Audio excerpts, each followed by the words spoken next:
The following program on PBS 39 is made possible in part by... Did you know you can make a difference in your life and others by joining the Parkview Go Challenge? It's all about taking healthy steps, like getting off the couch, learning to meditate, or volunteering for a worthy cause to improve your health and well-being. Everyone can do it. Sign up today at parkviewgo.com and learn how you can make a difference for you, your family, and the entire community. Parkview, your partner in health.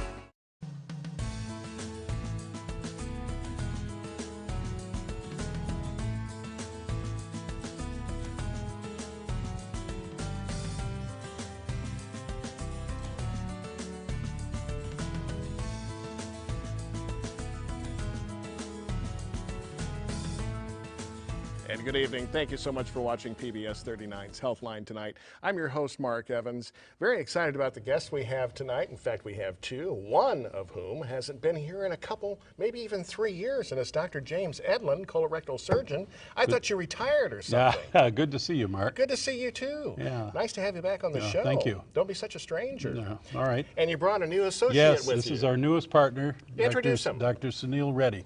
And he's a board-certified colorectal surgeon. And he's just been in town here a few months, and he has an area of specialty that we wanted to talk about. Okay. A specialty within a specialty. Well, we are going to be talking about colorectal diseases and things of that nature, but you brought in a subject that you don't hear much talked about on television or anywhere else, as a matter of fact.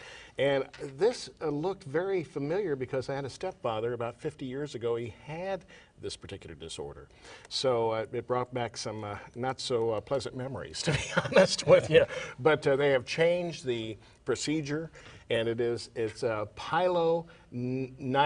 That's correct. Pilonidal disease. Yes. And we're dependent on you to explain what that is, who's most at risk, how you treat it, and how you can prevent it, if you don't mind. So Sure. what is it? Yeah. Thank you, Mark, for having me on the show. Absolutely. And before you start, I do want to let people know that the phone is available for you at any time, 866-969-2720, or here locally, it's just 969-2720. Please call in with any question regarding any colorectal diseases or disorders. Go ahead, doctor. Thank you. Well, I brought out this topic, pilonidal disease, because of its importance in young people, especially young male individuals. It's not a new disease. It's been there for almost a century. It was first described in the late 19th century. Pilonidal disease, pilo means hair and nidus means nest. It literally means a nest of hair. And that kind of describes how this disease occurs and what brings out this disease. Okay, and pardon me for interrupting, but this mainly is, I guess, a men's disease. Is that correct? It's more common in men. But at the same time, recent literature has shown that it's almost similar incidence in women too. Oh, wow. Yes. Okay. And if I can just say, I just looked back today, of my last 10 patients, 5 have been women. Young women, but women. So, and I can't explain to them because they don't have several of the risk factors that we used to think were important. Right. But it is surprisingly common in women. But it is typically associated with men, and particularly men with a lot of hair. Okay, all right. Correct. So when we speak of the disease, what happens? So there are 3 things which make this disease happen. The first thing is presence of hair, because the current understanding of the disease is that it's the hair that brings on an inflammation. The hair need not be in that area of the cleft between the buttocks, because this disease occurs most commonly in that area. What people initially thought was that people who have a lot of hair in that area, the hair incites an inflammation in the skin, and that results in a subcutaneous lingering infection that keeps going on, and then they suffer from drainage, abscesses, and persistent infection. But current knowledge says that the hair need not arise in that area. People can get this disease from hair falling from their scalp, from upper back. So it's actually the hair from anywhere that ends up between the gluteal cleft, the natal cleft, and brings on the disease. Now, having said that, people who have a deep natal cleft, either from obesity or just from the way their body have a disease, they're at higher risk. because what happens is, because of the depth of the natal cleft, the hair stays there, it's moist, it's warm, and it creates a perfect environment for the infection to progress and keep persisting in that area. Okay. It's also really hard to see Yeah, on well, yourself. of course. And so people fester and they don't know what's wrong. And there aren't a lot of people in your life you can ask. Right. If you're a young person, you're not married, you're not going to ask your roommate. Right. So people will let this thing fester for a long time. And so I think that's another important part as to why it gets so chronic by the time we see them. So this isn't due to ingrown hairs, is it? Technically, it's not an ingrown hair. It's hair that from anywhere else creeps into that space, and then it incites an inflammation. So when we actually look at these patients and the infection there, we can identify, we can see the hair sticking out of the wound. That's why it's classically described as a nest of hair. You can see a bunch of hair sitting in a pocket of pus, a loose hair, which you can actually pull out easily. So it's not an ingrown hair where the hair actually grows into the tissues, and it's quite difficult to actually extricate. But I will say the similarity is this, is that an ingrown hair stimulates the same kind of inflammatory response. It's just a small, a small area. So Right. it kind of looks like a pimple. Okay. And the hair seems to stimulate, for lack of a better term, a foreign body response. Okay. Does that make sense? Okay. Yeah, I can understand that. All right, well, let's put that on pause if you don't mind. Our callers always take precedence when they call in, and we have Ann on line 1, and we're going to switch the subject a little bit, but we'll come back to your subject, Doctor. Go ahead, Ann. Thank you for your call tonight. What's your question, please? I wanted to ask the doctors if the fecal occult test is still useful if you get it annually. Oh, yeah, that's a good question. Yes, that's a very good question. The fecal occult test is very commonly used as one of the screening modalities to test for colorectal cancer. So I can say that it's very important to see how the stool is being acquired. Very often what happens is people get the stool for the test, but there could be minute amount of blood from hemorrhoids and from other causes that can give a false positive test. And sometimes people are using medications that can result in a false positive test. If the test is done in a really accurate fashion, wherein a stool is taken from within the rectum, it does have some value, but it's not equal to having a colonoscopy. Can I add? You I think can you dive in remember anytime you want. what I always say about this is that hemovert precludes hemocult. Right. Meaning if you're bleeding, forget a hemocult test. You need to be seen. And what is your favorite saying when you come on the show? It's something All rectal bleeding needs to be investigated. that's right. Don't necessarily need a colonoscopy, but it should be investigated. If there's anything you take away from this show tonight, remember that. All rectal bleeding needs to be investigated. All right, Thank you, Dr. Edlin. All right, well, thank you for, did you answer Ann's call? I mean, were you finished with her? All right, well, Ann, thank you very much for your call tonight, and we're inviting your other calls from our other viewers tonight at 866-969-2720. It's 969-2720 locally. We're talking about colorectal diseases, in particular pilonidal disease. And we have Dr. James Edlin, who's a veteran of the program, and we have someone who's brand new to the program, Dr. Sunil Reddy, and doing a great job so far. We were talking about some of the risk factors about pilonidal disease. And you had mentioned that truck drivers, before the show we were discussing this, truck drivers, people in the military, people who have a tendency to sit all day, end up with this. Yes, that's correct. So as I was telling earlier, it creates a perfect environment if there is moisture and there's hair accumulating in that area. And that happens when people sit for a long time. The sitting posture itself helps in accumulating the hair, either from the back or from the scalp. It collects in the gluteal cleft, in the natal cleft, because that's the most bottom portion when they sit. And that results, and when they sit for a long time, there is sweat, there's moisture, it's warm, and that creates the exact environment that bacteria need to proliferate. So it was typically seen in World War II when these young military people, they're driving these jeeps and sitting for a long time in really remote areas in warm weather, and they were prone to get this. And there was a lot of productivity lost because they used to get admitted to the hospital, get basic big resections and requiring like multiple dressing changes. And for a long time, they used to be away from their work. That used to impact the military activity itself. So the magnitude of the impact of this disease is really high. In the current era, what I see often in my practice is we have young college students, young male people who are actually very active in their life, get this disease, keep getting these infections, they stay away from college, stay away from work, and then that's a loss in their life. Okay. Now I want to segue into prevention of this before we talk about treatment, but we had a call that came in while you were discussing that. Mike, who prefers to actually stay off the air, and that's fine, he is asking, does shaving the buttocks help with the pilonidal disease? It's an excellent question. Mike, you actually brought up a very, very interesting topic. It's a burning topic right now.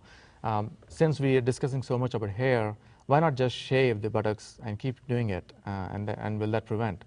Well, the understanding of the disease is still not complete. It's kind of evolving process.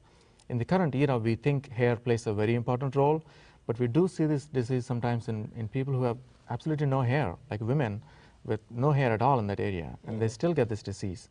So just mere shaving may not completely take away the risk factors for the disease. The second thing is, a lot of times shaving doesn't help because it's difficult to keep doing it.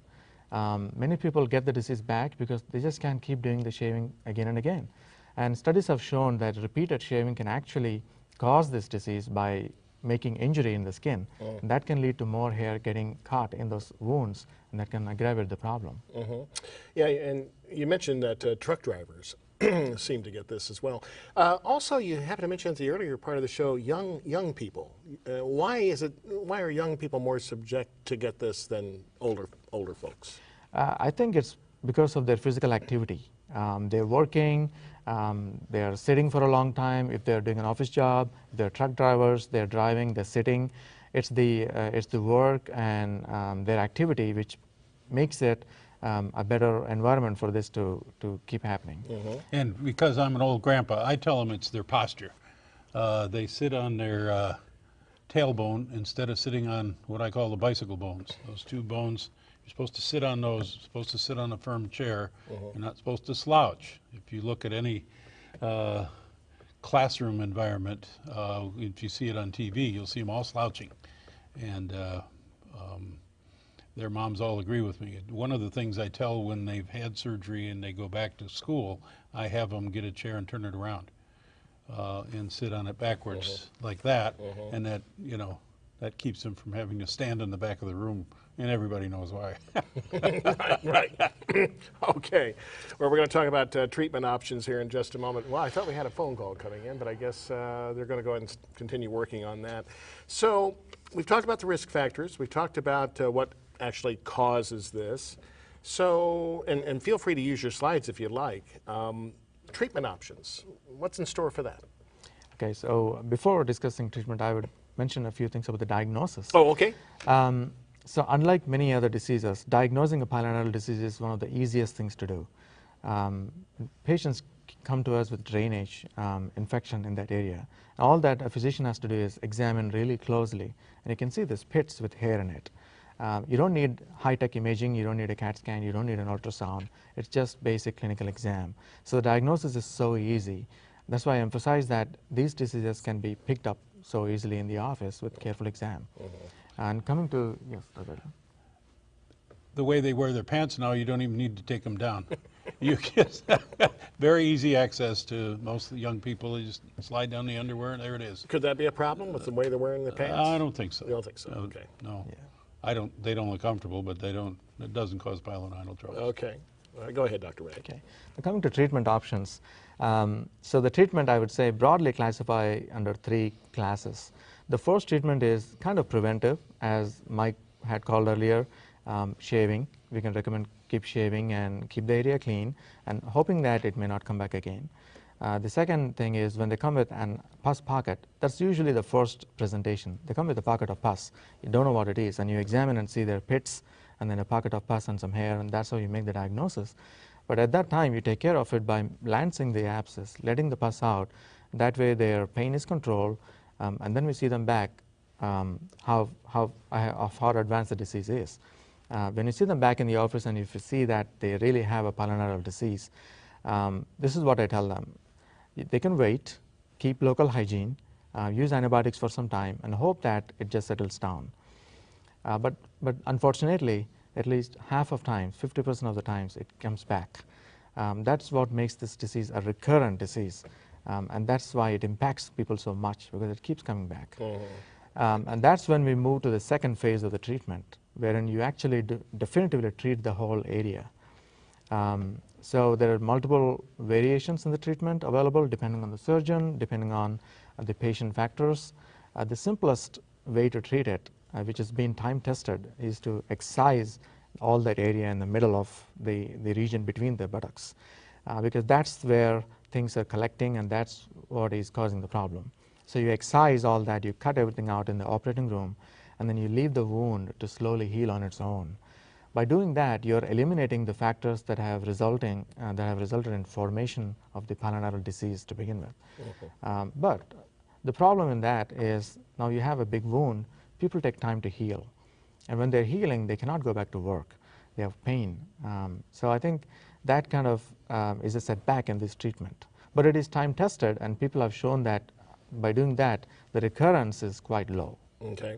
Let's go ahead. You have a slide here that might explain this further. In fact, I think it's on the next page there, Doctor. Is this one would you like to show and maybe describe how the surgery goes? Yes. So the excision I was telling is basically, it's a simple procedure. Everybody can do it. You can excise it and leave the wound. The wound management, nowadays, people are using vac machines, so vacuum dressings to control the wound and help it heal faster. But the other alternatives, the newer alternatives, are to use a flap, wherein you do the same thing. You take out the whole diseased area, but you immediately cover it by the tissue which is next to it, which is healthy. And you use that tissue to cover it. Like if you go to slide 12. Number 12, okay. It's called a rhomboid flap, where you excise the entire diseased area, and then use the healthy skin and the soft tissues adjacent, where you move them into that wound, and then you close them. So when the patient wakes up after the surgery, they don't have a wound there. All they have is a scar tissue, which will heal eventually. So this way, patients can return to work quickly. There's less pain, and it results in very less recurrence rate. When you say return to work quickly after a surgery like this, how quickly can you return to work? So I've seen patients go back to work within a week, as opposed to 3 weeks or 4 weeks if they have a big wound. Okay, very good. Dr. Edlin? Plus, you get to use your geometry. Yes. With that incision. You remember what a rhomboid is? Yes, I Yes, do. okay. Yeah. So, Sure do. My algebra and geometry days. Yes, absolutely. Okay, well, very good. And then as far as recovery, and it takes a couple of weeks, and there are incisions, or do you use staples for the closure? I use usually stitches that dissolve on their own, so there's nothing to remove when they come back and see me. I've seen that patients, despite the magnitude, the way the flap looks, patients actually don't have much pain. They do very well with the flaps. I think the crux is not having a big open wound. It makes a huge difference in the healing. Although the flap is a major endeavor, they do very well. But having said that, I have to say that not everybody is a candidate for a flap. People who are diabetics, people who are really old and smokers, they may have difficulty in healing the flap. For them, I think the best technique is still excising it and letting the wound heal slowly. Okay, and you were telling me before the show started, especially with World War II, gentlemen who rode those and drove those Jeeps and trucks day in and day out, ending up with this. It was rather non-productive for the armies to have anyone get this, because the recovery time was a lot longer than it is now. What was it? A couple of months they had to? 55 days average. 55. Oh my goodness. second only to injury by the ordnance of war. Yeah. Was pilonidal disease. Is that right? It's a big deal. 80,000 servicemen, and probably a handful of women. There weren't so many then.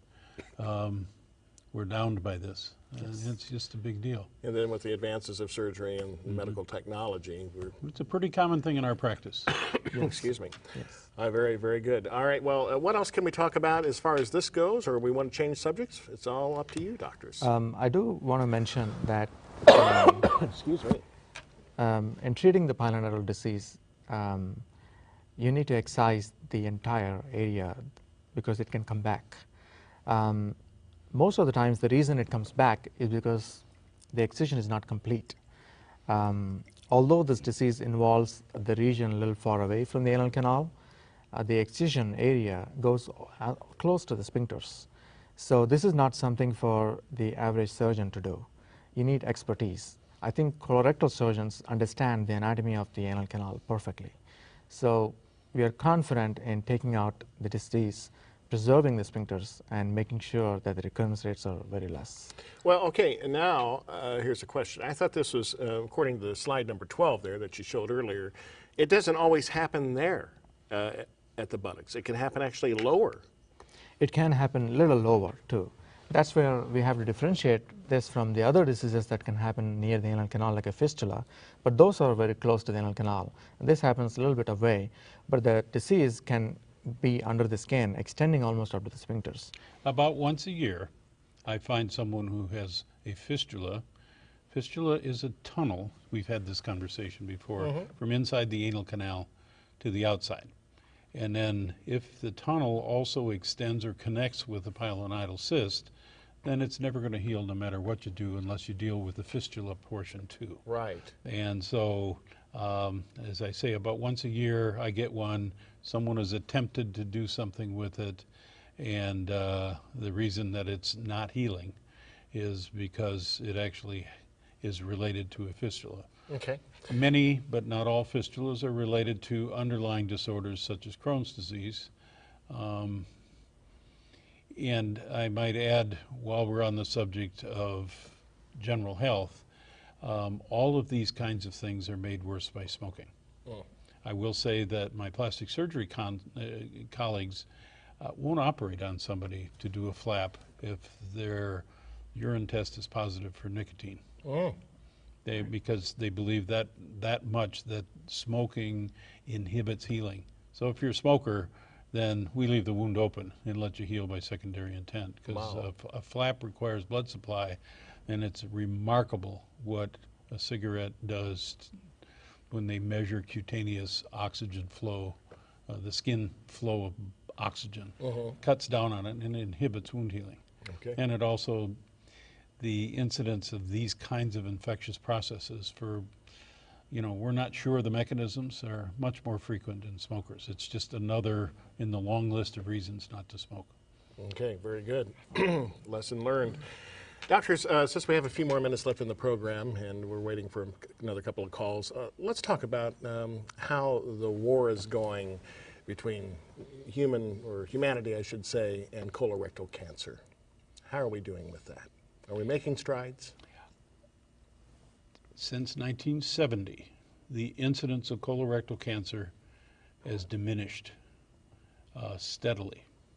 So the number of actual cases per year of colorectal cancer has diminished when compared to the population. The total number is quite similar, but the total population expressed as cases per thousand has diminished. And that's attributed to a number of things. One of them is our very simple program of colorectal cancer screening. Let me just back up here. When you do hemoccult testing, you're looking for basically cancers.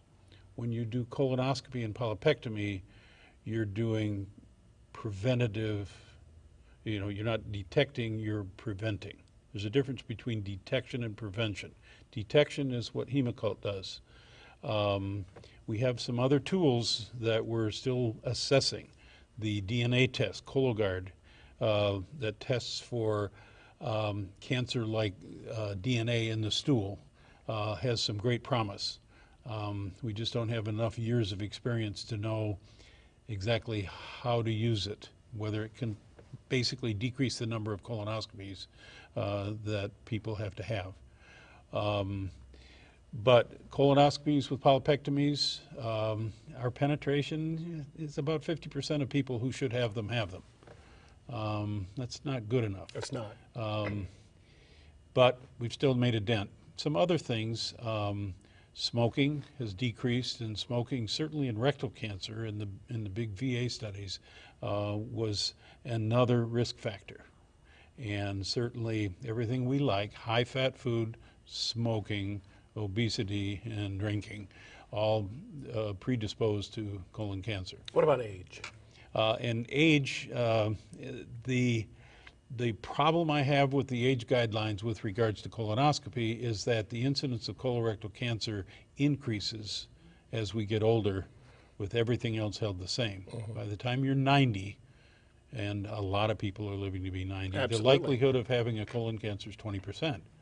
And you know, there isn't a time with our 7-person colorectal service, there isn't a time when we don't have 1 or 2 nonagenarians in the hospital with colon cancer. Wow.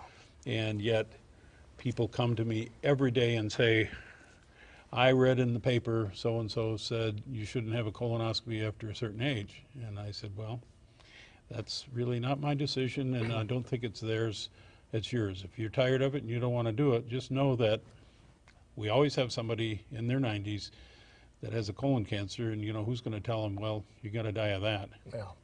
Well, that's very good point there. So Well, Doctor, we're winning, Doctor- but we're not at a rapid enough pace. and I didn't think we were, but I wanted to make sure we talked about that before we ended the show. And Dr. Jim Edlin, thank you very much. It's great to see you again. Well, always good to see you. And please come back. Sure. And Dr. Sunil Reddy, a great job. Thank you very First much. time on the show tonight. Thank you for coming. Thanks a lot. All right, we're going to be back next Tuesday night. In fact, Dr. J. Rex Parrott, excuse me, will be here. Maybe I'll be over this cold by then. Ophthalmology, vitreolysis is what we'll be speaking of, and other eye concerns. Until then, thank you for watching. Thank you for all the great questions. Good night and good health.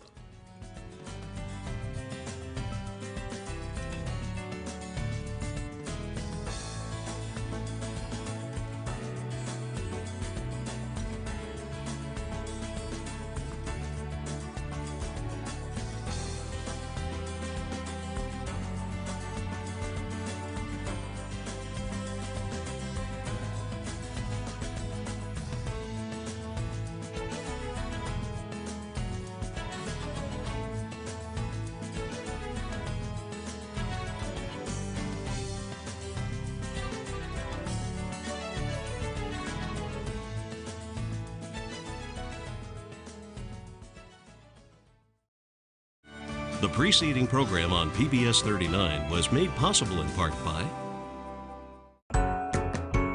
Did you know you can make a difference in your life and others by joining the Parkview Go Challenge? It's all about taking healthy steps, like getting off the couch, learning to meditate, or volunteering for a worthy cause to improve your health and well-being. Everyone can do it. Sign up today at parkviewgo.com and learn how you can make a difference for you, your family, and the entire community. Parkview, your partner in health.